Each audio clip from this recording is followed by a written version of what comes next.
Hello दोस्तों, आपके अपने चैनल एसजी नॉवल वर्ल्ड में आप सबका स्वागत है। ऐसे ही रोचक स्टोरी के लिए चैनल को सब्सक्राइब जरूर कर लीजिए। आइए अब एपिसोड कंटिन्यू करते हैं।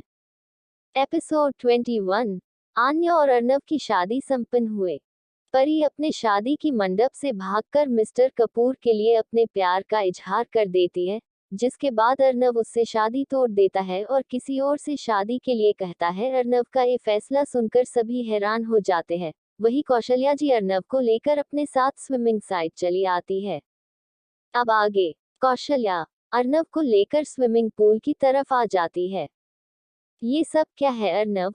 अब तुम किससे शादी करने वाले हो और कौन है दुल्हन? कौशल्या जी ने तुरंत ही सवाल किया। अर्नव ने उनकी तरफ देखते हुए कहा, मॉम आपको पता है वो कौन है, और आप अच्छी तरह जानती है।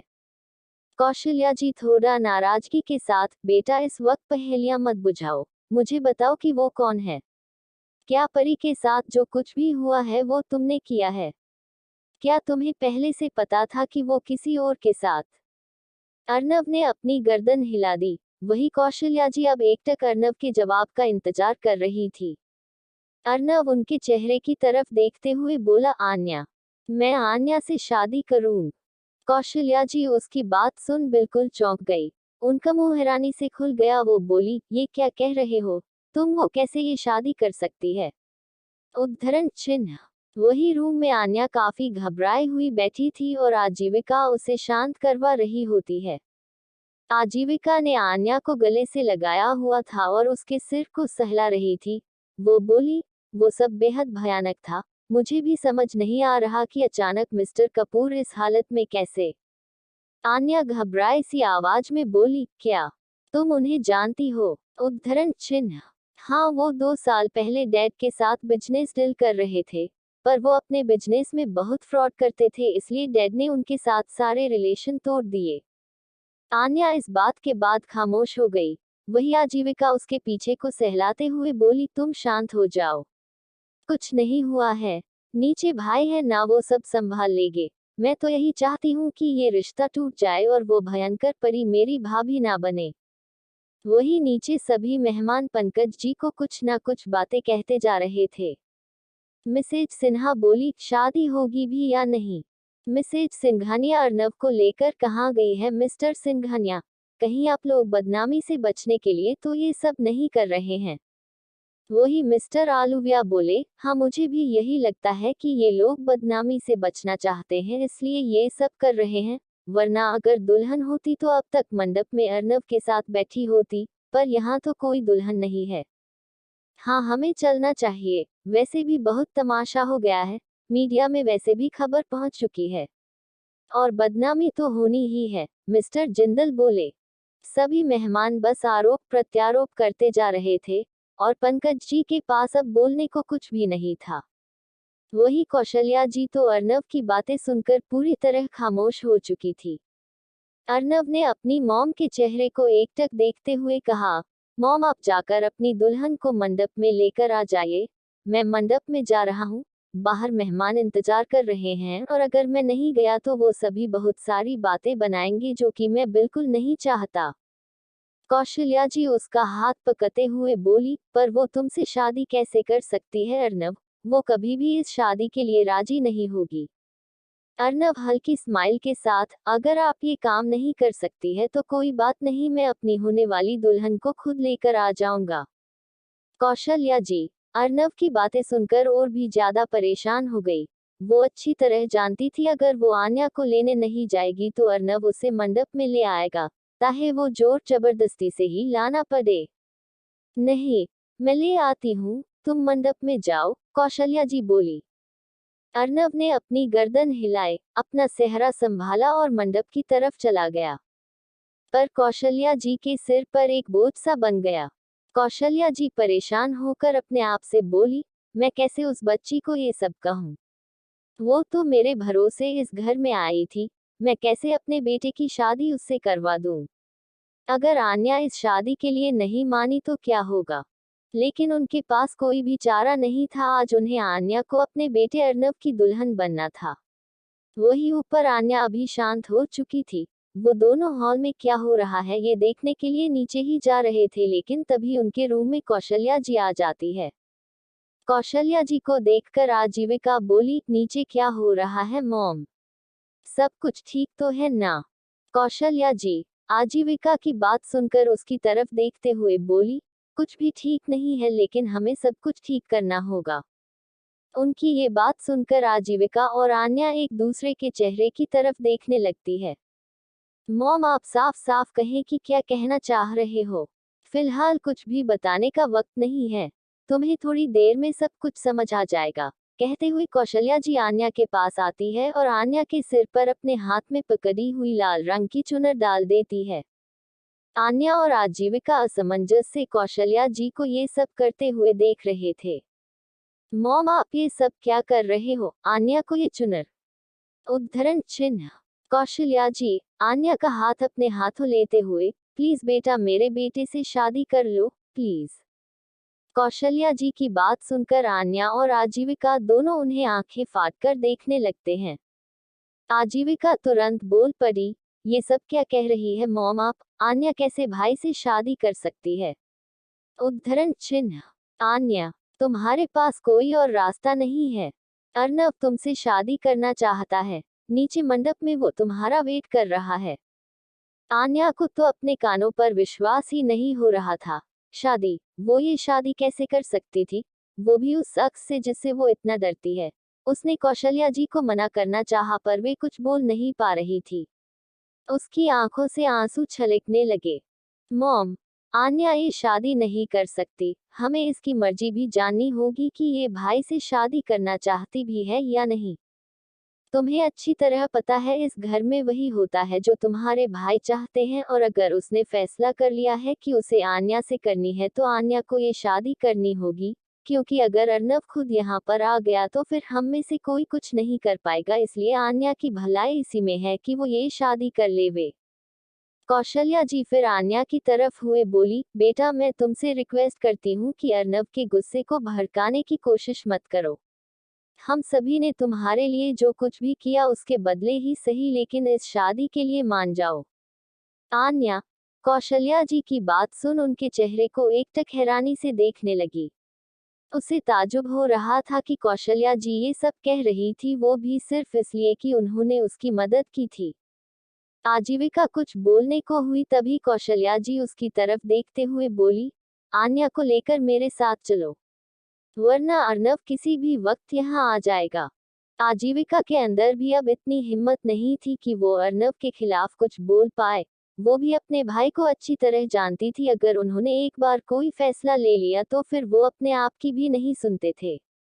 कौशल्या जी ने आन्या के चेहरे पर हल्का सा घूंघट कर दिया और वो दोनों आन्या को लेकर हॉल की तरफ आ जाते हैं। वही मंडप में अर्नव दूल्हे के स्थान पर बैठा हुआ था। सभी मेहमान एक नई दुल्हन को देखकर बिल्कुल शॉक्ड हो गए थे। पंकज जी और जीवन ने जब आन्या को देखा तो वो दोनों कभी अर्नव के चेहरे को देख रहे थे तो कभी आन्या को। मेहमानों की खुसुर पुसुर के बीच आन्या अर्नव के पास आकर बैठ गई। उसने एक बार भी अर्नव के चेहरे को नहीं देखा। आन्या मन ही मन घबराते हुए बोली, इस दुनिया में कोई भी चीज बिना मतलब के नहीं मिलती। इन सभी ने भी मेरी मदद की, लेकिन मुझे इस इड्डू और गुस्सेल के गले बांध दिया। जबकि आजीविका अपने भाई के साथ आन्या को देखकर परेशान होकर बोली, जिस बात का मुझे डर था वही हो गया। सच में भाई जो भी चाहते हैं वो कर ही लेते हैं। मुझे उस दिन मॉल में ही समझ जाना चाहिए था कि भाई आन्या से ही शादी करेंगे। मैं भी एकदम बेवकूफ हूँ। गॉड, आपने मुझे भयंकर परी से तो छुटकारा दिला दिया, लेकिन बेचारी आन्या के साथ ही क्या कर दिया। वही अर्नव ने आन्या के हाथ के पास अपना हाथ लाकर अपनी हथेली खोली, जिस पर आन्या की नजरें जब गई तो उसके लिए ये एक और बड़ा झटका था। अर्नव की हथेली पर आन्या का नाम था। उसके कनखियों से अर्नव की तरफ देखा, पर अर्नव की नजरें अग्निकुंड की तरफ थी। आन्या अपने आप में बदा बदा कर बोली, इसका मतलब वो शख्स जो मुझे हल्दी और मेहंदी लगाने आया था वो ये डेविल ही था। वही पंडित शादी के मंत्र पढ़ने शुरू करते हैं और अर्नव आन्या के हाथ को कसकर पकड़ लेता है। मंगलम भगवान विष्णु, मंगलम गरुण ध्वज, मंगलम पुंडरीकाक्ष, मंगलाय तनोहरि। आन्या की धकने तब जोरे से टलने लगी जब अर्नव ने उसका हाथ पकड़ा। दोनों की शादी की एक एक रस्म धीरे धीरे पूरी होने लगी। कन्यादान पंकज जी ने किया। अर्नव ने आन्या को मंगलसूत्र पहनाया। उसकी मांग में सिंदूर भरा। सिंदूर भरते वक्त थोड़ा सा सिंदूर आन्या के नाक पर भी गिर गया था। ये देखकर अर्नव के चेहरे पर हल्की स्माइल आ गई।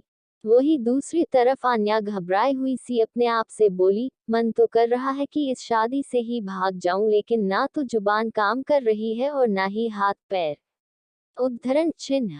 कुछ ही देर में पंडित जी ने शादी संपन्न हुई कहा और सभी बड़ों के आशीर्वाद लेने को कहते हैं।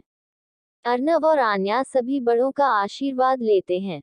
मीडिया वाले भी अर्नव और आन्या की शादी की खबरों को पूरे न्यूज चैनल्स पर आग की तरह फैला देते हैं। शादी के बाद सभी मेहमान भी शादी का खाना खाकर अपने अपने घर की तरह चले जाते हैं। अब सिंघानिया हाउस में सिर्फ घर वाले ही थे। वही आन्या शादी की बाकी रस्में पूरी करके बिना कुछ कहे आजीविका के साथ अपने रूम में चली गई थी। ये सब क्या कर दिया अर्नव तुमने? आन्या से शादी हॉल में खड़े पंकज जी हैरान होकर बोले। जीवन, कौशल्या जी। अर्नव और पंकज जी इस वक्त हॉल में मौजूद थे। अर्नव पंकज जी के सामने खड़ा उनके चेहरे को देख रहा था और पंकज जी अपने बेटे से अपने सवालों के जवाब चाहते थे। अर्नव गंभीर होकर बोला, मैंने जो कुछ भी किया अपने परिवार की इज्जत और अपने लिए किया। पंकज जी गुस्से से, और उसे मासूम बच्ची की मर्जी का क्या अर्नव? वो भी तुमसे शादी करना चाहती है या नहीं? तुमने उससे ये एक बार भी नहीं पूछा? क्या इस शादी में उसकी मर्जी शामिल नहीं है? अर्नव ने उनके चेहरे की तरफ देखकर शांत भाव से कहा, आप फिक्र मत करिए डैड। अब वो मेरी अमानत है और मैं आपसे वादा करता हूँ कि मैं उसे कोई भी तकलीफ नहीं होने दूंगा। पंकज जी उसके ऐसे जवाब सुनकर बिल्कुल खामोश हो गए। अर्नव की पूरी फैमिली जानती थी कि अर्नव ने अगर कोई जिम्मेदारी उठाई है तो वो उसे पूरे दिल से निभाएगा। लेकिन आन्या की मर्जी के बिना उससे शादी करके अर्नव ने बिल्कुल भी सही नहीं किया था। लेकिन अब कोई कुछ भी नहीं कर सकता था। अर्नव जो चाहता था वो उसे पा ही लेता था। एपिसोड 22। अर्नव का आन्या से जबरदस्ती करना। शादी के बाद आन्या आजीविका के साथ बैठी हुई थी। वो न जाने कब से रोए जा रही थी और आजीविका उसे शांत करवाने की पूरी कोशिश कर रही थी। प्लीज आन्या शांत हो जाओ। मुझे पता है तुम्हारे साथ बहुत गलत हुआ है, लेकिन हम जो हो चुका है उसे हम नहीं बदल सकते हैं। तुम इस तरह अपनी तबीयत खराब कर लोगी, और अगर भाई ने तुम्हें इस तरह देख लिया तो वो बहुत गुस्सा होंगे, क्योंकि उन्हें अपनी फैमिली से बहुत प्यार है और अब तुम भी उनकी फैमिली का हिस्सा हो। आन्या सुबकते हुए बोली, क्या मुझे अब अपने लिए रोने का हक भी नहीं है? बाकी सब हक तो उन्होंने छीन दिए हैं। मुझे एक बार पूछना भी जरूरी नहीं समझा कि मैं ये शादी करना भी चाहती हूँ या नहीं? और आंटी, उन्होंने तो मुझे कहा था कि मैं उनकी बेटी हूँ, तो क्या कोई अपनी बेटी के साथ ऐसा करता है? उन्होंने भी मेरा विश्वास तोड़ दिया। मेरी हेल्प करने के बदले उन्होंने मेरी पूरी जिंदगी मांग ली। आजीविका आन्या की हालत समझ सकती थी। वो समझ सकती थी कि आन्या के दिल पर इस वक्त कितना बीत रही है। किसी लड़की की शादी इस तरह होना जिसकी उसे उम्मीद भी ना हो, इतना आसान नहीं होता है। देखो आन्या, तुम्हारे साथ जो भी हुआ बहुत बुरा हुआ, पर मैं तुम्हें इस बात का वादा कर सकती हूँ कि भाई कभी भी तुम्हें हर्ट करने के बारे में नहीं सोचेंगे। वो हमेशा तुम्हारा बहुत ख्याल रखेंगे। अगर उन्होंने तुम्हारी जिम्मेदारी ली है तो वो मरते दम तक इस जिम्मेदारी को निभाने वाले हैं। आजीविका की बात पर आन्या ने आंसुओं से भरी पलकों से उसकी तरफ देखकर कहा, हाँ सही कहा, मैं एक जिम्मेदारी ही तो हूँ। उद्धरण चिन्ह। आन्या को प्यार की तलाश थी, पर अब उसे एक जिम्मेदारी बना दिया गया था। वो अर्नव से किस हद तक डरती थी ये वो लफ्जों में नहीं बता सकती थी, पर अर्नव को देखकर उसके पूरे शरीर में जैसे खून रुक जाता था। पर अब उसी शख्स के साथ जिंदगी भर जीना पड़ेगा, ये उसने कभी नहीं सोचा था। तभी वहां पर कौशल्या जी आ गई। आन्या ने उन्हें देखकर तुरंत अपने आंसुओं को साफ किया। कौशल्या जी भी अपने फैसले पर बहुत ज्यादा शर्मिंदा थी, लेकिन इस वक्त वो भी अपने आप को इतना ही बेबस महसूस कर रही थी जितना कि आन्या थी। कौशल्या जी आन्या के पास आकर बैठ गई और बोली, मैंने जो किया उसके लिए सच में मुझे बहुत बुरा लग रहा है बेटा, लेकिन मेरे पास भी कोई और रास्ता नहीं था। मुझे उम्मीद है कि तुम मुझे माफ कर दोगी। आन्या ने कुछ नहीं कहा, वो बस सुबकती रही। कौशल्या जी ने आजीविका की तरफ देखा तो वो भी अपनी गर्दन हिला देती है। इस वक्त आन्या बहुत ज्यादा दुखी थी, उसे इस वक्त किसी की कोई भी बात समझ नहीं आ रही थी। वही कौशल्या जी ने घड़ी की तरफ देखा तो 10 बज रहे थे।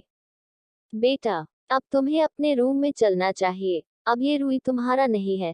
अब तुम्हें अर्नव के रूम में ही रहना होगा। उद्धरण चिन्ह।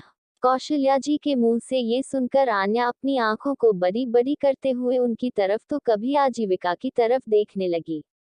ये क्या कह रही है आप आंटी? मैं वहां कैसे रह सकती हूँ? ये शादी मेरी मर्जी से नहीं हुई। मैं वहां नहीं जाऊंगी। उद्धरण चिन्ह। आन्या की बात पर कौशल्या जी बोली, बेटा, अरेंज मैरिज भी तो बिना मर्जी के ही होती है। क्या उस वक्त दुल्हन ये तो नहीं कहती ना कि वो घर से नहीं जाएगी, उसे जाना होता है। और अगर तुम नहीं भी जाना चाहो तो तुम्हें जाना होगा। उद्धरण चिन्ह। आन्या कुछ और कह पाती तभी वहां पर अर्नव आ जाता है। अर्नव को देखते ही आन्या और भी सिमट गई। उसकी धकनों ने शोर करना शुरू कर दिया। ये भी यहाँ आ गया है। आज ये सभी मेरी जिंदगी तबाह करने में क्यों लगे हैं? मैं अभी इनके रूम में जाने के लिए रेडी नहीं हूँ। जो इंसान जबरदस्ती मुझे मेहंदी लगा सकता है, मुझसे शादी कर सकता है, वो मेरे साथ कुछ भी कर लेगा। ये सभी समझ क्यों नहीं रहे हैं? आन्या अपने ही अंदर ये सब बोलती जा रही थी।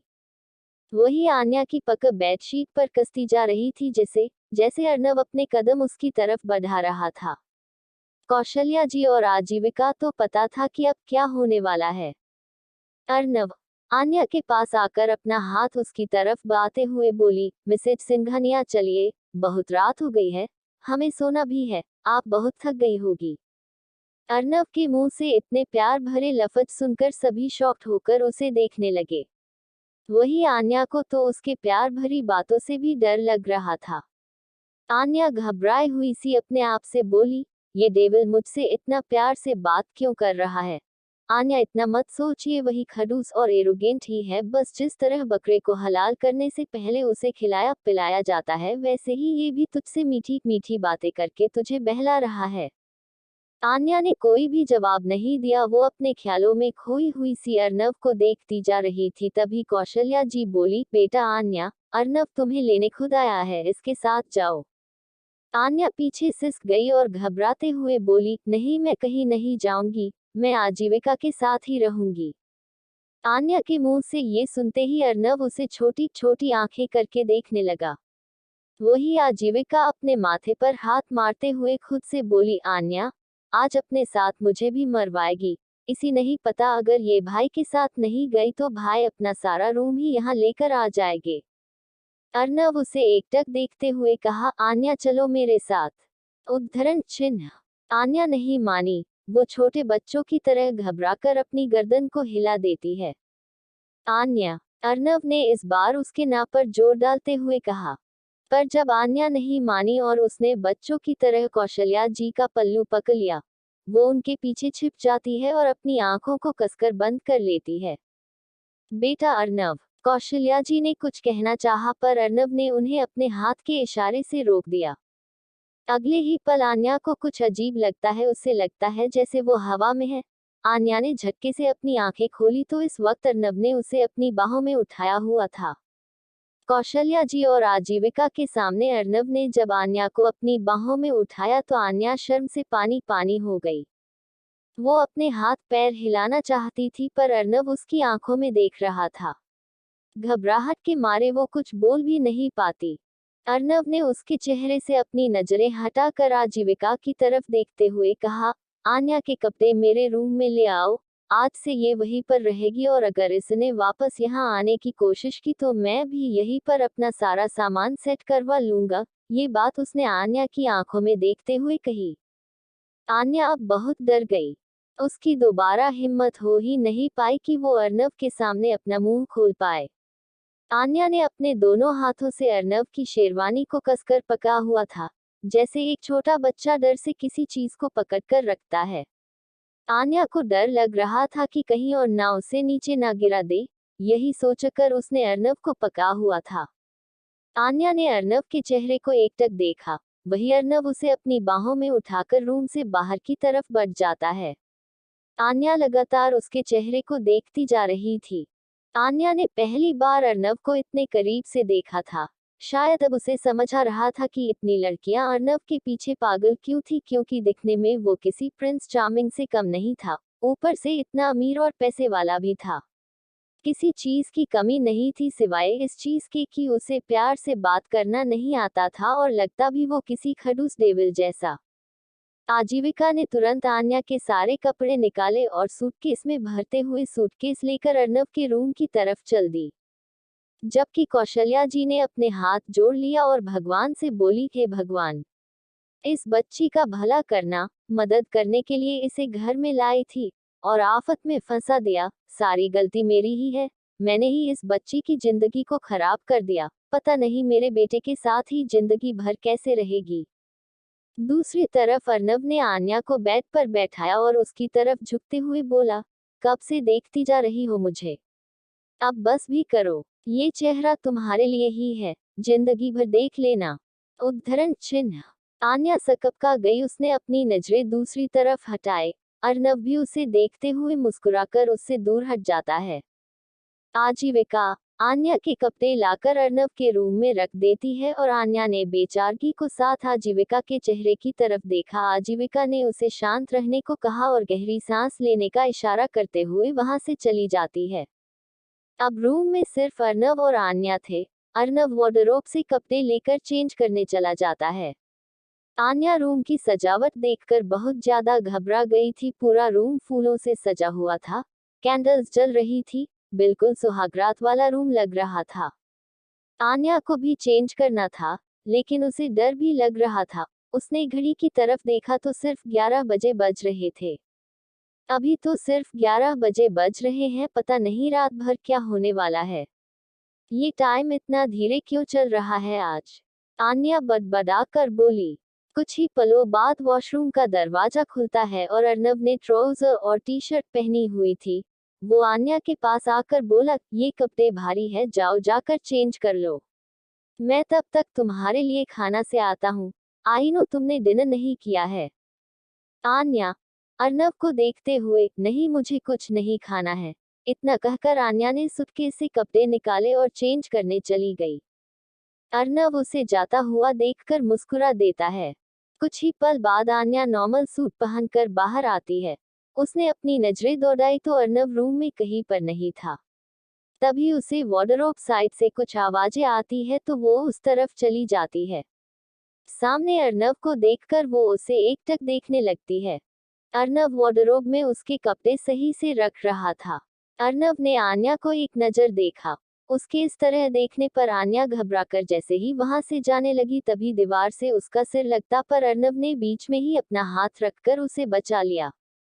अर्नव इस वक्त उसके बिल्कुल पीछे खड़ा था। आन्या को अर्नव की गर्म सांसें अपने कंधे पर महसूस हो रही थी।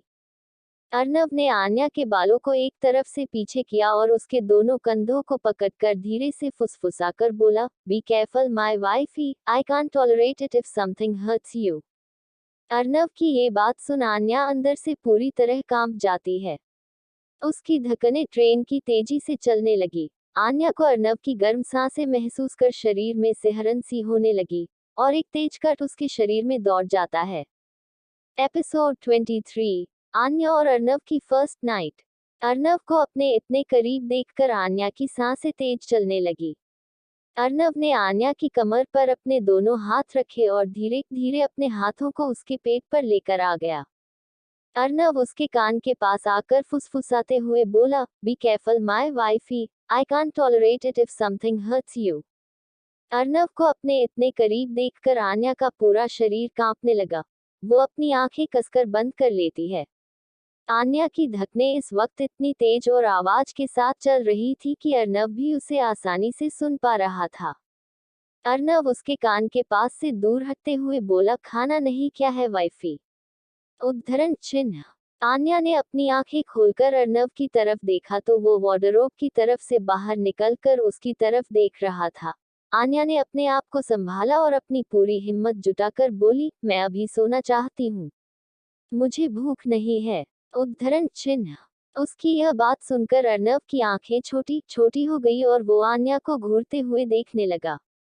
आन्या उसे अपनी तरफ यूं देखता पाकर बोली, ये आखिर मुझे ऐसे क्यों देख रहे हैं? क्या करना चाहते हैं? कहीं मुझ पर गुस्सा ना हो जाए। पूरे डेविल बनकर मेरे सामने खड़े हैं। आन्या का पूरा शरीर कांप रहा था। वो कांपते हुए अर्नव के पास से निकलती है। अर्नव बस उसे जाते हुए देखता रहता है पर कुछ नहीं कहता। आन्या की हिम्मत अब जवाब दे चुकी थी। उसकी हिम्मत नहीं थी कि वो अर्नव के चेहरे को देख पाए। उसने अपनी नजरें फ्लो पर गड़ा दी और हिम्मत जुटाकर बोली, आप बेड पर सो जाइएगा, मैं यहाँ पर सो जाऊंगी। आन्या ने बिना देरी किए अपने लिए एक तकिया उठाया और ब्लैंकेट लेकर काउच उस पर आकर लेट गई। आन्या ने अपनी आंखें बंद कर ली, पर वो अर्नव की नजरों को महसूस कर पा रही थी। वही अर्नव आन्या को मुस्कुराते हुए उसे देख रहा था। तभी उसका मोबाइल रिंग करता है। अर्नव ने मोबाइल पर देखा तो जीवन का मैसेज था। वो उसे रूम से बाहर बुला रहा था। अर्नव ने एक नजर आन्या को देखा और रूम से बाहर निकल गया। वही अर्नव के जाने के बाद आन्या ने अपनी आंखें खोली और डोर की तरफ देखते हुए बोली, शुक्र ने मुझे डांटा नहीं, वरना मैं तो बेहोश हो जाती। किस तरह घूर रहे थे मुझे अपनी डरावनी आंखों से। आन्या सो जाए इससे पहले कि से डेविल दोबारा आ जाए, कहते हुए आन्या ने कसकर अपनी आंखें बंद कर ली। वही अर्नव जब रूम से बाहर आया तो जीवन रेलिंग के पास खड़ा होकर अर्नव का इंतजार कर रहा था। जीवन अर्नव को देखते ही उसके पास आया। अर्नव उसके चेहरे को देखते हुए बोला, क्या हुआ जीवन, तुमने मुझे इतनी रात को बाहर क्यों बुलाया? जीवन ने गहरी सांस लेते हुए कहा, क्या बताऊं अर्नव, मुझे तो उस परी ने परेशान कर दिया है। पता नहीं कब से मुझे कॉल करती जा रही है, कह रही है तुमसे मिलना है, पर मेरी बात मानने को तैयार ही नहीं है। शायद तुम्हारे पास भी उसके कॉल आए होंगे। जीवन की बात सुनकर अर्नव ने सिर हिलाते हुए कहा, हाँ आए तो थे पर मैंने इग्नोर कर दिए। शायद शादी को लेकर गुस्सा निकाल रही होगी। जीवन ने गंभीर होकर कहा, नहीं उसे पता चल गया है कि मिस्टर कपूर की वो हालत तुमने की थी और वो बेहद गुस्से में लग रही थी। अर्नव जीवन के कंधे पर हाथ रखते हुए बोला, हाँ भी वो गुस्से में तो होगी पर तुम फिक्र मत करो, वो हमारा कुछ नहीं बिगा पाएगी। सो जाओ जाकर। इतना कहकर अर्नव जैसे ही जाने लगा तभी जीवन ने उसका हाथ पकड़ लिया। उसके पास अभी भी तुम्हारे खिलाफ वो सारे सबूत मौजूद हैं, मुझे बस तुम्हारी फिक्र है, क्योंकि इससे तुम्हारी इमेज पर बहुत बुरा असर होगा, और इस वक्त वो घायल शेरनी की तरह है, कुछ भी कर सकती है। मेरे ख्याल से तुम्हें उससे एक बार मिल लेना चाहिए। जीवन बेहद सीरियस था। उसकी बात सुनकर अर्नव ने अपनी तर्जनी उंगली अपने माथे पर रब की और कुछ सोचते हुए अपनी गर्दन हिला देता है। कार की चाबी दो और घर में किसी को पता नहीं चलना चाहिए कि मैं घर पर नहीं हूँ। अर्नव की बात सुनकर जीवन ने अपनी गर्दन हिलाई और कार की चाबी उसकी हथेली पर रखते हुए बोला, पर क्या तुम अकेले जा रहे हो? उद्धरण चिन्ह। हाँ, मैं उससे अकेले ही मिलना चाहता हूँ। जीवन ने अब अर्नव से कुछ भी सवाल नहीं किया। अर्नव रूम में जाकर कपड़े चेंज करता है। वो चेंज करके जैसे ही डोर के पास आता है तभी उसकी नजर सामने काउच पर सो रही आन्या पर जाती है। आन्या को देखकर उसके चेहरे पर स्माइल आ जाती है। वो अपने कदम आन्या के पास बढ़ा देता है और आन्या के गाल पर अपने हाथ रखते हुए उसकी तरफ झुकता है। वो अपने होंठों से उसके माथे को चूमते हुए मुस्कुरा देता है और रूम से बाहर निकल जाता है। वही उसके जाते ही आन्या की नींद खुलती है। दरअसल उसे नींद नहीं आई थी, वो तो कब से सोने की कोशिश कर रही थी पर अर्नव के रूम में उसे नींद ही नहीं आ रही थी। आन्या डोर की तरफ देखते हुए काउच से उठ गई और असमंजस से बोली, शायद आज भी हमेशा की तरह कहीं जा रहे होगे, पर ये रात में कहाँ जाते हैं, और जीवन भी तो इनके साथ होता है। आन्या तुरंत काउच से नीचे उतरती है और बालकनी पर आकर नीचे देखती है तो अर्नव अपनी कार में अकेला बैठकर घर से बाहर जा रहा था। आज तो वो खुद कार भी ड्राइव कर रहा था। आन्या ने ये पहली बार देखा था। आन्या परेशान होते हुए बोली, आज तो ये अकेले है, पर अकेले कहाँ जा रहे हैं? रोज तो बहुत सारे गार्ड्स और जीवन भी तो साथ होता है। वही आजीविका भी अपने रूम की विंडो से जब अर्नव को जाते हुए देखती है तो वो अपने आप से बोलती है, भाई आज दोबारा किसी लड़की के साथ। आन्या के साथ सचमुच में बहुत गलत हो रहा है। भाई ने पता नहीं क्यों उस मासूम आन्या से शादी कर ला। बेचारी को तो अभी तक कुछ पता भी नहीं है। अगर उसे भाई के बारे में पता चल गया तो वो न जाने क्या करेगी, कहते हुए उसने अपना चेहरा अपनी हथेलियों से ढक लिया। दूसरी तरफ अर्नव की कार सड़कों पर तेजी से चलती जा रही थी। अर्नव ने परी को कॉल करके मिलने बुला लिया था। कुछ ही देर बाद अर्नव ने एक सुनसान जगह पर अपनी कार रोकी। सड़क एकदम सुनसान थी। आसमान में भी बादल छाए हुए थे। बिजली की गदगदाहट से रात के वक्त कोई भी बाहर निकलने के बारे में सोच भी नहीं सकता था, पर अर्नव रात के 1 बजे एक सुनसान सड़क पर खड़ा था। कुछ ही पलों बाद उसकी कार के सामने ही एक कार आकर रुकी। कार से परी बाहर निकलती है। उसने अभी तक दुल्हन वाला जोड़ा पहना हुआ था, पर चेहरे पर नफरत और गुस्सा थे, जिस पर अर्नव का नाम लिखा था। अर्नव, जो कि अपनी कार की बोनट पर बैठकर परी का इंतजार कर रहा था, परी को देखकर वो कार से नीचे उतर गया। दोनों एक दूसरे के सामने थे। जहां अर्नव के चेहरे पर कोई भी एक्सप्रेशन नहीं था, वहीं परी उसे बेहद गुस्से से घूर रही थी। परी ने बिना कुछ कहे अर्नव के चेहरे की तरफ अपना हाथ उठा लिया। इससे पहले परी का थप्पड़ अर्नव के गाल पर लगता अर्नव ने उसका हाथ पकड़ लिया। अर्नव ने अपनी आईब्रो सिकोड़ ली और अपनी गर्दन हिलाते हुए बोला, मैं पहले भी कह चुका हूँ, अर्नव सिंघानिया को हाथ लगाने वाला हाथ टूट जाता है, इसलिए ये हाथ बचाने हैं तो दूर रहो मुझसे। अर्नव ने इतना कहते हुए बेदर्दी से परी का हाथ झटक दिया। अर्नव उसकी आंखों में देखते हुए सीधे सीधे बोला, जो भी कहना है कहो, मेरे पास ज्यादा वक्त नहीं है, मैं अपनी पत्नी को अकेला छोड़कर आया हूँ। उद्धरण चिन्ह। परी ने अर्नव के मुंह पर कुछ पेपर्स मारते हुए कहा, तुमने किया ना ये सब, आखिर तुमने अपनी असलियत दिखा ही दी। मिस्टर कपूर को मारने की कोशिश की तुमने, तुम ऐसा कैसे कर सकते हो? जैसा तुमने मेरे साथ किया था मैंने भी तुम्हारे साथ वही किया है, इसमें इतना गुस्सा होने की कोई जरूरत नहीं है परी खुराना। मैं तुम्हें जान से मार देना चाहती हूँ। तुमने मेरी मोहब्बत को सिर्फ अपने फायदे के लिए मारने की कोशिश की। नहीं, मैंने उन्हें मारने की कोशिश बिल्कुल नहीं की, मैं सिर्फ तुम्हें डराने के लिए ये सब किया और तुम डर भी गई, अर्नव ने तिरछी स्माइल के साथ कहा। वही परी अब अर्नव की बातें सुनकर तिलमिलाने लगी। वो अर्नव के चेहरे के सामने अपना मोबाइल करते हुए बोली, ये मत भूलो अर्नव सिंघानिया, तुम्हारी कमजोरी मेरे पास है, अगर ये वीडियो वायरल हो गया तो तुम बर्बाद हो जाओगे। मैं बर्बाद कर दूंगी तुम्हें। तुमने मेरा मजाक बनाया है, मैं तुम्हें एक मजाक बना दूंगी। अर्नव ने उसकी बात सुनकर कुछ पल उसके चेहरे को एकटक देखा, फिर अपने मोबाइल पर एक वीडियो चलाते हुए बोला, ये देखो, ये कहीं तुम तो नहीं हो परी खुराना। परी ने जब वो वीडियो देखा तो उसकी आंखें फटकर बाहर आ गई। खून जैसे नसों से बाहर आने लगा। उस वीडियो में परी और मिस्टर खुराना के इंटिमेसी के वीडियोस चल रहे थे। परी की सांसें ये सब देखने के बाद अटक गई। अर्नव ने अपना मोबाइल उसके हाथ में रखा और बोला, इसके अंदर तुम्हारे और मिस्टर खुराना की इतनी ब्लू फिल्म्स हैं ना, अगर मैंने ये वायरल कर दिया तो तुम किसी को मुंह दिखाने लायक नहीं रहोगी और तुम्हारा मोहब्बत के पास वैसे भी अब कुछ नहीं बचा है, जो बचा है वो भी चला जाएगा अगर ये सब सामने आ गया। परी के हाथ कांपते जा रहे थे। माहौल में ठंडी ठंडी हवा चल रही थी, लेकिन उसके चेहरे से पसीने की बूंदें लगातार टपकती जा रही थी। वो अटकते हुए बोली, ये सब तुम्हारे पास कैसे आया?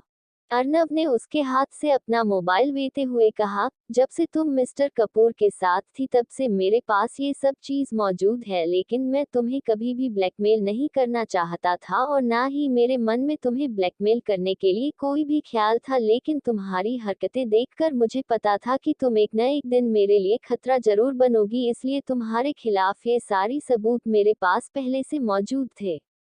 परी ये सब बातें सुनकर बिल्कुल सुन्न पड़ गई। वही अर्नव उसे एकटक देख रहा था। परी को अर्नव से झटके पर झटके मिलते जा रहे थे, पर वो कुछ समझ नहीं पा रही थी, उसका दिमाग पूरी तरह ब्लैंक हो गया। परी अर्नव के चेहरे की तरफ देखते हुए कांपते हुए बोली, अगर तुम्हें पहले से ही यह सब मालूम था तो फिर तुमने मुझसे शादी के लिए हाँ क्यों कहा? आखिर तुमने ये सारा ड्रामा किस लिए किया? मैंने जब तुम्हें ब्लैकमेल किया था तब भी तुम मुझे ये सब बता सकते थे, फिर तुमने पहले ये सब बातें मुझे क्यों नहीं बताई? परी का दिमाग बिल्कुल घूम गया था। उसे कुछ भी समझ नहीं आता। वो अर्नव के बारे में कितना जानती थी। अर्नव उससे कहीं ज्यादा आगे सोचता था। अर्नव परी के पास आकर उसकी आंखों में एकटक देखते हुए डेविल स्माइल के साथ बोला, आन्या से शादी के लिए। मैंने ये सब आन्या के लिए किया है।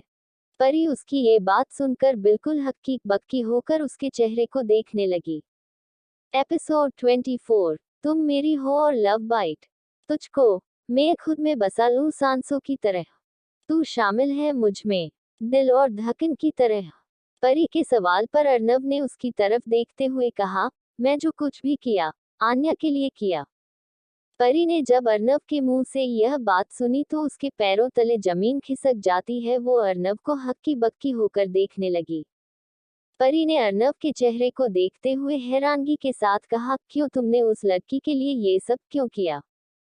अर्नव उसके पास आकर उसके गाल पर हाथ रखकर बोला, परी खुराना, मैं तुम्हें हर बात बताना जरूरी नहीं समझता। वैसे मेरे पास तुम्हारे लिए एक ऑफर है। अगर तुम मेरे खिलाफ सारे सबूत अभी इसी वक्त मिटा देती हो तो मैं भी तुम्हारे खिलाफ सारे सबूत को मिटा दूंगा।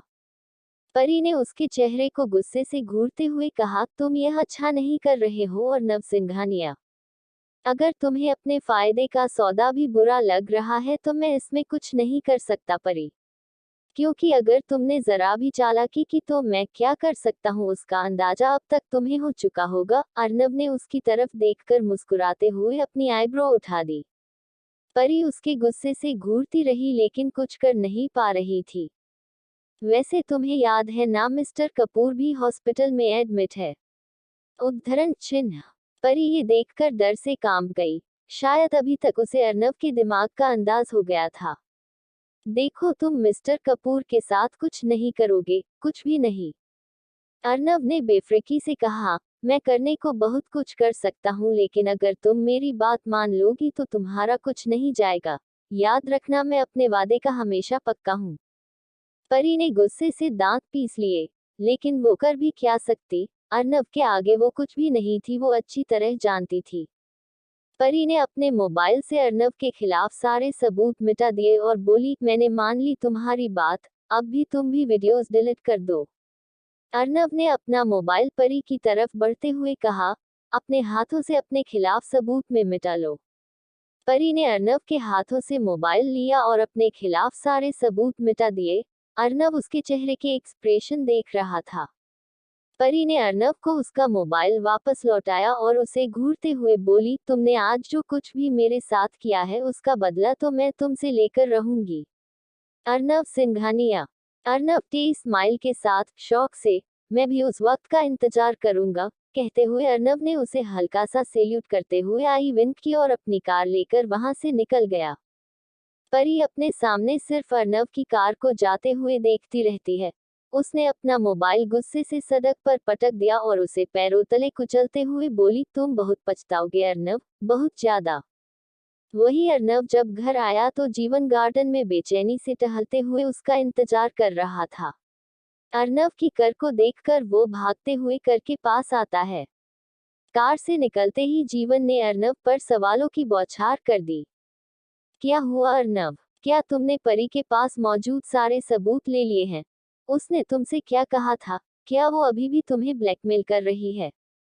जीवन के इतने सवाल सुनकर अर्नव ने उसके कंधे पर हाथ रखकर उसे शांत करवाते हुए कहा, डोंट वरी, मैं सब कुछ संभाल लिया है, अब वो कुछ नहीं करेगी। तुम इन सब को छोड़ो और मिस्टर कपूर की कंपनी के शेयर्स को खरीद लो। मुझे वो कंपनी अब अपने नाम चाहिए। अर्नव जीवन से इतना कहकर वहां से चला जाता है। वही जीवन उसे जाते हुए देखता रहता है। जीवन अपने आप से बदबदाते हुए बोला, इसे अचानक क्या हो जाता है? रातों रात कुछ भी खरीदने की आदत मेरी नींद को खराब कर देती है। इससे अच्छा होता कि मैं पहले ही सोचा था, अब रात भर जागना पड़ेगा। हे भगवान, यह अर्नव सिंघानिया नहीं बल्कि दानव सिंघानिया है।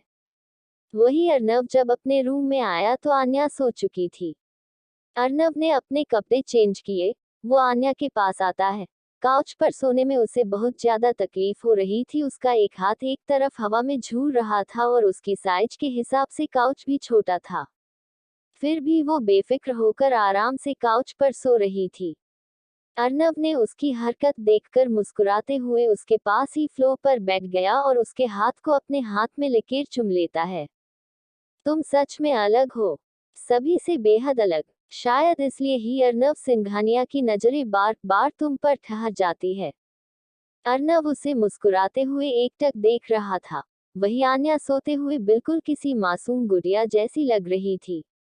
अर्नव खड़ा होता है, उसने आन्या को अपनी बाहों में उठाया और बेड पर लाकर लेटा देता है। अर्नव भी आन्या के पास आकर लेट गया। उसकी नजरें आन्या के चेहरे को लगातार देखती जा रही थी। अर्नव उसके बालों के साथ खेलते हुए बोला, कितनी मासूमियत है तुम्हारे चेहरे में, आज तक ऐसा जादू कभी किसी ने नहीं किया। तुम्हें देखकर ही न जाने क्यों मैं अपनी सारी तकलीफें भूल जाता हूँ। फिर उसके चेहरे के और करीब आते हुए, तुम्हें अकेला छोड़कर जाना पड़ा, उसके लिए क्या कहूँ, पर सच में अब दोबारा कभी तुम्हारा हाथ या साथ नहीं छोड़ूंगा। बस अब हमारे बीच कोई नहीं आ पाएगा, तुम मेरी हो हमेशा के लिए। और अर्नव सिंघानिया तुम्हारा। अर्नव ये सब कहते हुए शर्मा रहा था। शायद इतिहास के पन्नों में पहली बार ऐसा हुआ था कि अर्नव सिंघानिया अपने जज्बात कह रहा था और कहते हुए शर्मा भी रहा था। तभी आन्या ने करवट बदली और सीधी होकर लेट गई। अर्नव की नजरें आन्या के होंठों से लेकर उसकी गर्दन तक आती है। आन्या की गौरी और सुराही गर्दन ने अर्नव पर न जाने कैसा जादू किया कि अर्नव ने आन्या की गर्दन पर अपने होंठ रख दिए। अर्नव ने आन्या की गर्दन को चुमा और उसको लव बाइट कर देता है। आन्या अर्नव की बाइट से थोड़ा सा सिसकती है, पर वो इस वक्त गहरी नींद में थी। अर्नव आन्या की सिसकी पर उससे दूर हट जाता है। अर्नव की नजर आन्या की गर्दन के निशान पर गई तो वो मुस्कुरा उठा। उसने आन्या के सिर को अपने सीने पर रखा और उसके माथे पर किस करते हुए सो जाता है। अगली सुबह आन्या की जब नींद खुली तो 7 बज रहे थे। घड़ी में टाइम देखते ही उसकी आंखें बड़ी हो गई। लाइफ में पहली बार ऐसा हुआ था कि आन्या इतना लेट उठी थी। आन्या ने अपनी आंखें मसली और आसपास देखा तो वो हैरान हो गई। वो इस वक्त अर्नव के बेड पर उसके सीने पर लेटी हुई थी। अर्नव को देखते ही उसकी सिट्टी पिट्टी गुला गई और आंखें तो ऐसे बड़ी हो गई जैसे अभी निकलकर बाहर आ जाएगी। आन्या ने अर्नव को अपने इतने करीब देखकर अपने आप से घबराते हुए कहा, मैं बेड पर कैसे आई? और इनकी बाहों में? भगवान, ये सब क्या है? ये डेविल तो मुझे कसकर पकड़कर सो रहा है और मुझे पता कैसे नहीं चला? मैं इतनी गहरी नींद में कैसे सो सकती हूँ? आन्या अर्नव को अपने इतने करीब देखकर डर से कांप रही थी। वो जैसे कैसे करके अर्नव की पकड़ से छूटना चाहती थी, लेकिन अर्नव उसे इस तरह अपने आगोश में भरकर सो रहा था जैसे आन्या को कहीं भी जाने ना देना चाहता हो। ये डेविल तो मुझे बिल्कुल भी छोड़ने की फितरत में नहीं है। अब मैं कैसे निकलूं यहाँ से? 7 बज गए हैं, सभी उठ गए होंगे। आंटी मेरे बारे में क्या क्या सोच रही होंगी और आजीविका तो मेरा मजाक बनाने वाली है, आन्या अपने आप से बड़बड़ाकर कहती है। तभी अर्नव आन्या को अपने सीने से कसकर लगाते हुए बोला, क्या तुम्हें पता नहीं है कि उठने के बाद गुड मॉर्निंग भी बोला जाता है और आप तो हमारी एक साथ पहली सुबह है। आन्या ने घबराते हुए अर्नव के चेहरे की तरफ देखा। वो हड़बड़ाकर बोली, गुड मॉर्निंग? उद्धरण चिन्ह। अर्नव ने उसके बालों पर अपना हाथ सहलाया और उसके माथे को चूमते हुए बोला, good morning my darling. Arnav की ये हरकत देखकर आन्या के शरीर में सिहरन होने लगी। वो अर्नव को देखते हुए हिम्मत जुटाकर बोली, आप अब छोड़ेंगे मुझे प्लीज? मुझे नहाने भी जाना है। अर्नव ने उसका मासूमियत देखी तो मुस्कुरा देता है और उसकी तरफ देखकर बोला, हम ठीक है डार्लिंग। उद्धरण चिन्ह। अर्नव ने उसे छोड़ दिया तो आन्या किसी ट्रेन की रफ्तार से उसकी आंखों के सामने ले गायब हो गई। अर्नव हंसते हुए उसको देखता रहता है और उसके पिल्लों को अपनी बाहों में लेकर वापस अपनी आंखों को बंद कर लेता है। वही आन्या नहा धोकर वॉशरूम ले बाहर निकलती है। उसने दुल्हन की तरह अपना श्रृंगार किया, पर उसकी नजर आईने पर कम और पीछे सो रहे अर्नव पर ज्यादा थी। वो अर्नव से इतना घबराई हुई थी कि अपनी गर्दन के निशान पर उसकी नजर ही नहीं जाती है। वो फटाफट तैयार होकर पूजा के लिए मंदिर में पहुंच जाती है। जैसे ही वो नीचे आई तो कौशल्या जी उसे देखकर मुस्कुरा देती है। आन्या ने कौशल्या जी का आशीर्वाद दिया। उन्होंने भी आन्या को हमेशा खुश रहने का आशीर्वाद दिया। अब खुश कैसे रह सकती हूँ? अब तो खुश रहना ही दुश्वार हो जाएगा। डेविल से शादी जो करवा दी है आपने। आन्या अपने मन ही मन बोली। वही कौशल्या जी की नजर जब आन्या के गले पर बने निशान पर गई तो वो पहले तो असमंजस से आन्या के चेहरे को देखने लगी, फिर अचानक उनके चेहरे पर स्माइल आ जाती है। आन्या उनकी इस स्माइल का मतलब कुछ समझ नहीं पाई। वो बोली, आप क्यों मुस्कुरा रही है आंटी? उद्धरण चिन्ह। कौशल्या जी उसके गाल को सहला कर बोली, कुछ नहीं, प्यार की निशानी को देखकर सुकून मिला कि तुमने अर्नव के अपना लिया। आन्या उनकी बात का मतलब कुछ समझ नहीं पाई, बस फिका सा मुस्कुरा देती है। कौशल्या जी उसकी तरफ देखते हुए बोली, चलो पूजा कर लेते हैं, तब तक सभी उठ भी जाएंगे। आन्या ने अपनी गर्दन हिलाई, फिर कौशल्या जी और आन्या ने मिलकर पूजा की। आन्या ने शिव परिवार के सामने से आरती की थाली को घुमाते हुए आरती करनी शुरू कर दी। ओम जय शिव ओमकारा, स्वामी जय शिव ओमकारा, ब्रह्मा विष्णु सदाशिव अर्धधांगी धारा, ओम जय शिव ओमकारा। आन्या की आवाज इतनी प्यारी थी कि जब से वो इस घर में आई थी और पूजा के वक्त भजन करने लगी थी, घर के हर एक सदस्य उसकी आवाज का दीवाना बन गया था।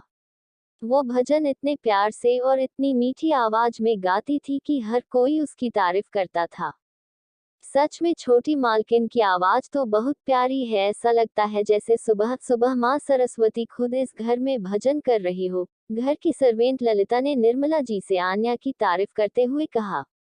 निर्मला जी भी ललिता की बात पर सहमत होते हुए बोली, सच मुझे बच्ची बहुत प्यारी है, पर शायद इसकी किस्मत उतनी ही खराब है जो अर्नव से उनकी शादी हुई, क्योंकि वो कुछ भी कर ले पर अर्नव सर के साथ खुश नहीं रह पाएगी, क्योंकि उनका जो चेहरा हम सब जानते हैं वो चेहरा ये नहीं जानती। मुझे इसकी किस्मत पर अफसोस हो रहा है, कहाँ फंस गई ये नाजुक सी बच्ची। निर्मला जी की बात सुनकर ललिता बोली, हम सच कह रही है आप दीदी, बेचारी मासूम बच्ची। Episode 25, look at my face angel. पूजा खत्म होने के बाद आन्या आजीविका के रूम में जाती है। आजीविका अपने बेड पर आराम से सो रही थी, जैसे दुनिया जहां की नींद उसे ही निकालनी है। आन्या उसके बिल्कुल पास आकर बैठ गई। आजीविका को एक नजर देखा और अपने आप से बोली, आंटी जी ने तो कहा था कि इसकी आज से यूनिवर्सिटी स्टार्ट होने वाली है, लेकिन इसे देखकर तो ऐसे लग रहा है जैसे इसका पढ़ाई से दूर दूर तक कोई नाता नहीं है। कितने मजे से सो रही है, और एक मैं जो इसके भाई से शादी करके परेशान हूँ, सुबह सुबह ही उनकी बाहों में थी। पता नहीं अब दोबारा उनसे नजरें कैसे मिलाऊंगी। सुबह सुबह तूने अपने आप से बातें करना वापस शुरू कर दिया। मुझे तो लगा तुम इस वक्त भाई के रूम में होगी, पर तू वापस इस रूम में आ गई। भाई ने अगर देख लिया तो कल रात की तरह तुझे बाहों में उठाकर ले जाएंगे। आजीविका की आवाज पर आन्या ने पलटकर उसकी तरफ देखा। अगर तुम जाग रही हो तो फिर सोने का नाटक क्यों किया? उठ जाओ, तुम्हारे कॉलेज का टाइम हो गया है, आन्या ने गुस्से से आंखें दिखाते हुए कहा। आजीविका उठी और आन्या के कंधे पर अपना सिर रख लिया।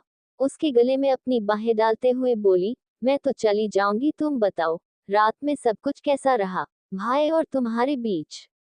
आन्या की बात सुनकर आजीविका ने बड़ा सा मुंह बनाया और उसके हाथ पर मरते हुए बोली, तुम दूर रहो मुझसे। यहाँ मेरी सांसें अटकी हुई है और तुम्हें हमारे बीच में क्या हुआ ये जानने की पड़ी है। कुछ नहीं हुआ हमारे बीच में, मैं तो अलग काउच पर सोई थी। पता नहीं सुबह उठी तो तुम्हारे भाई के पास में, मुझे समझ नहीं आ रहा अब मैं दोबारा उनसे नजरें कैसे मिलाऊंगी। आजीविका की आंखें छोटी हो गई। वो कुछ बोलती उससे पहले ही उसकी नजर आन्या के गले पर बने हुए निशान पर जाती है।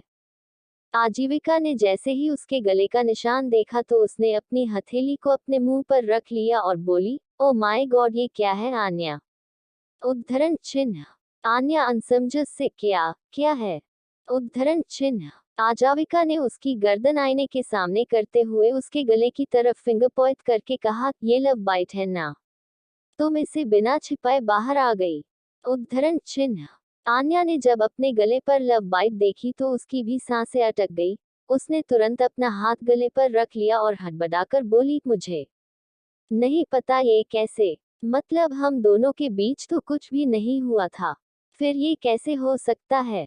आजीविका भी उसकी बात सुनकर आंखें फाड़कर धीमी आवाज में बोली, वही तो मुझे भी समझ नहीं आ रहा है, तुम्हारे गले पर ये लव बाइट कैसे आ गया? भाई को तो किसी के लिए फीलिंग नहीं आती, तो फिर तुम्हारे गले पर ये लव बाइट क्यों है? उद्धरण चिन्ह। आन्या का चेहरा रोने जैसा हो गया। उसने आजीविका की तरफ देखते हुए कहा, मैं तो सुबह से ऐसे ही घर में घूम रही हूँ। शायद सभी ने ये देख लिया होगा। मुझे तो कुछ समझ नहीं आ रहा है। मैं क्या कहूंगी सभी से? मुझे शर्म आ रही है। मैं किसी को फेस नहीं कर पाऊंगी। आन्या का चेहरा छोटा सा हो गया। ये देखकर आजीविका ने उसे शांत करते हुए कहा, इतने परेशान नहीं होते हैं आन्या। तुम ऐसे मुंह मत बनाओ, इसे तो मैं हाइड कर दूंगी। और तुमसे कोई वैसे तो पूछेगा नहीं, पर कोई पूछेगा तो भी तुम कह देना कि मच्छर काट गया था। आन्या को तो कुछ समझ नहीं आ रहा था। उसके और अर्नव के बीच कुछ भी नहीं हुआ था। रात में वो दोनों अलग अलग सोए थे।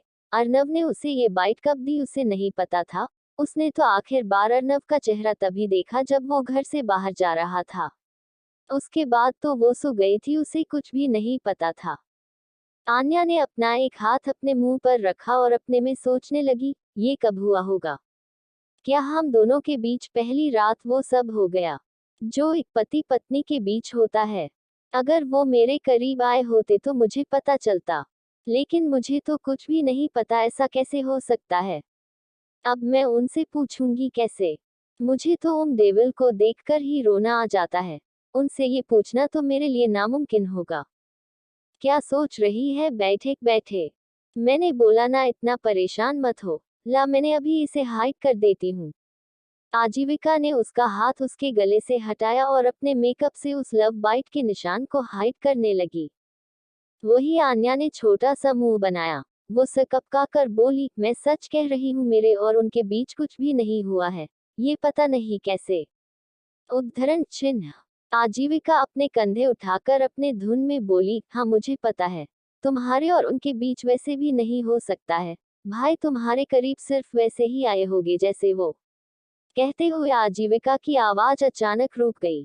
वो आन्या की तरफ देखने लगी जो उसे ही एकटक देख रही थी। आन्या उसके चेहरे को एकटक देखते हुए बोली, जैसे वो।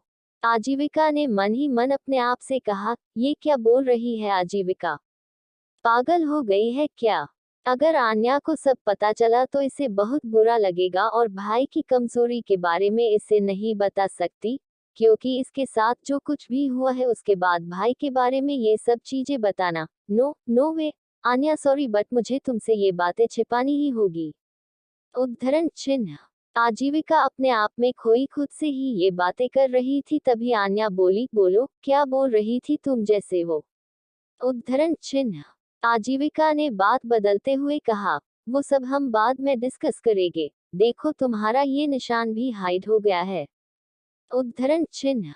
फिर घड़ी की तरफ देखते हुए, और गॉड 9 बजने वाले हैं। 10 बजे तो उस खड़ूस केमिस्ट्री टीचर का लेक्चर स्टार्ट हो जाएगा। आन्या, मैं रेडी होने जा रही हूँ। आजीविका तुरंत उठकर बिजली की रफ्तार से वार्डरोब की तरफ जाती है और अपने कपड़े उठाकर वॉशरूम में चली जाती है। वही आन्या उसे देखकर हैरानी से बोलती है, उफ, ये लड़की भी बिजली जैसी ही है। तभी वहां पर जीवन आ गया। जीवन अपने ऑफिस जाने के लिए पूरी तरह रेडी था। वो अपनी वॉच में टाइम देख रहा था। आन्या को देखते हुए वो यहाँ वहां नजरें घुमाकर बोला, आजीविका कहाँ है भाभी? उद्धरण चिन्ह। भाभी। ये शब्द सुनकर ही आन्या घबरा गई। उसने जीवन की तरफ देखा और वॉशरूम री तरफ इशारा करते हुए बोली, वो वॉशरूम में रेडी होने गई है। ओहो, ये लड़की हमेशा ही लेट ही हो जाती है। कोई काम टाइम पर नहीं होता इससे। जीवन ने अपने सिर पर हाथ मारते हुए कहा। फिर आन्या की तरफ देखते हुए जीवन बोला, वैसे आप यहाँ क्या कर रही है? आपको तो अर्नव बुला रहा है। उद्धरण चिन्ह। अर्नव का नाम सुनते ही आन्या की धकने धक धक करने लगी। वो जीवन से बोली, पर वो मुझे क्यों बुला रहे हैं? उद्धरण चिन्ह। वो तो आपको ही पूछना पड़ेगा ना भाभी। मुझे कैसे मालूम होगा? जीवन ने अपने कंधे उठाते हुए कहा। आन्या बेड से उठते हुए बोली, ठीक है मैं जाती हूँ। जीवन ने मुस्कुराते हुए अपनी गर्दन हिला दी और वहां से चली गई। वही जीवन ने आजीविका के रूम को एक नजर देखा और बोला, ऑफिस के लिए लेट कर देगी ये मुझे, नीचे इंतजार कर लेता हूँ। तैयार होकर नीचे ही आ जाएगी। जीवन वहां से जाने लगा, तभी उसके कानों में आजीविका की आवाज आई। आन्या सुनो, मैं अपना टॉप बाहर ही भूल गई हूँ, क्या तुम मुझे वार्डरोब से रेड वाला टॉप निकाल कर दे दोगी? प्लीज यार जल्दी कर दो, वरना मैं लेट हो जाऊंगी और वो जंगली लगून जीवन मेरी जान खा जाएगा। जीवन ने जब अपने लिए ये शब्द सुना तो उसकी आंखें छोटी हो गई। लगून, आन्या यार जल्दी करो, आजीविका अंदर से चिल्लाते हुए बोली। जीवन ने अपना सिर हिलाते हुए कहा, अब इसे अकेला भी नहीं छोड़ सकता। उफ, ये लड़की अभी से इतना परेशान करती है, पता नहीं जब इसके लिए मेरी मोहब्बत के बारे पता चलेगा तब तो ये मुझे क्या क्या नाम देगी। जीवन वार्डरोब वाले साइड पर आता है और जैसे ही वार्डरोब खोलता है उसकी आंखें बड़ी हो जाती है। कपड़ों को बेहद अजीब तरह से रखा हुआ था। ऐसा लग रहा था जैसे कपड़ों का पूरा शोरूम आजीविका के वार्डरोब में है। आजीविका दोबारा चिल्लाई, आन्या। वही जीवन ने अपना सिर खुजाया और अपने आप से बोला, हे भगवान, इन कपड़ों के पहाड़ से इसका वाल टॉप कौन सा है, कैसे ढूंढूं? जीवन ने इतना कहकर जैसे ही दूसरा साइड खोला तो कपड़ों का एक ढेर उसके सामने था, जिसे देखते ही जीवन की आंखें बड़ी बड़ी हो गई। वो कुछ कर पाता उससे पहले ही वो पूरा ढेर ऊपर आकर गिरता है। आहे। दूसरी तरफ आन्या को रूम में जाने से पहले डर लग रहा था। वो अपने आप से बोली, यार अब सुबह सुबह इनसे नजरें कैसे मिलाऊंगी और इस निशान के बारे में कैसे पूछूं? मेरी आवाज तो निकलती नहीं, ये जिंदगी कैसे निकलेगी? वो अपने आप से बातें करने में मशरूफ थी, तभी उसके कानों में, बाहर खड़ी होकर दीवारों से ही बातें करोगी या अंदर आने का भी कोई इरादा है वाइफी? अर्नव की आवाज पर वो झेप गई। हे भगवान, ये डेविल तो दीवार के आर पार भी देख लेता है। आन्या अपने हाथों की उंगलियों को आपस में फंसाकर अंदर आती है। उसकी नजरें झुकी हुई थी और घबराते हुए उंगलियों के आपस में फंसाए खड़ी थी। वही अर्नव जो कि ऑफिस के लिए तैयार होकर खड़ा था। वो परफ्यूम लगाते हुए बिना पलटे आन्या से कहता है, मेरी तरफ भी देख लो एंजल, इतना भी बुरा नहीं दिखता हूँ जो हर वक्त मुझसे दूर भागती रहती हो। आन्या को इतनी घबराहट हो रही थी कि वो नजरें तक नहीं उठा पा रही थी। उस पर सुबह सुबह उसकी गर्दन पर लव बाइट की वजह से वो और भी नर्वस थी। एंजल, नजरें उठाओ अपनी, अर्नव बड़े ही प्यार से बोला। अर्नव का प्यार देखकर आन्या का दिल और भी तेज धकने लगा। ये मुझे क्या हो जाता है इनके सामने, मैं इतना क्यों डर जाती हूँ? है तो ये एक डेविल सिंघानिया ही, और डेविल सिंघानिया से कौन डरता है? वो अपने मन में बोली। वही आन्या ने जब नजरें नहीं उठाई तो अर्नव खुद ही उसकी तरफ बढ़ जाता है। आन्या ने जब महसूस किया कि अर्नव उसकी तरफ आ रहा है तो आन्या पीछे पीछे हटने लगी। अर्नव ने आन्या की तरफ अपने कदम बढ़ाए, आन्या पीछे पीछे हटती गई। आन्या अपने कदम इतने पीछे ले जाती है कि अंत में जाकर वो दीवार से ही चिपक गई। अब उसके पास कहीं और जाने लिए जगह बिल्कुल भी नहीं थी। वही अर्नव के चेहरे पर ये देखकर स्माइल आ गई। अर्नव भी आन्या के जस्ट सामने आकर खड़ा हो गया। आन्या ने अपने हाथों को दीवार पर रख दिया और अपनी गर्दन को दूसरी तरफ कर ली। अर्नव ने अपने दोनों हाथ आन्या के इर्द गिर्द रखे और उसके चेहरे को एकटक देखते हुए मुस्कुरा बोला, look at my face angel.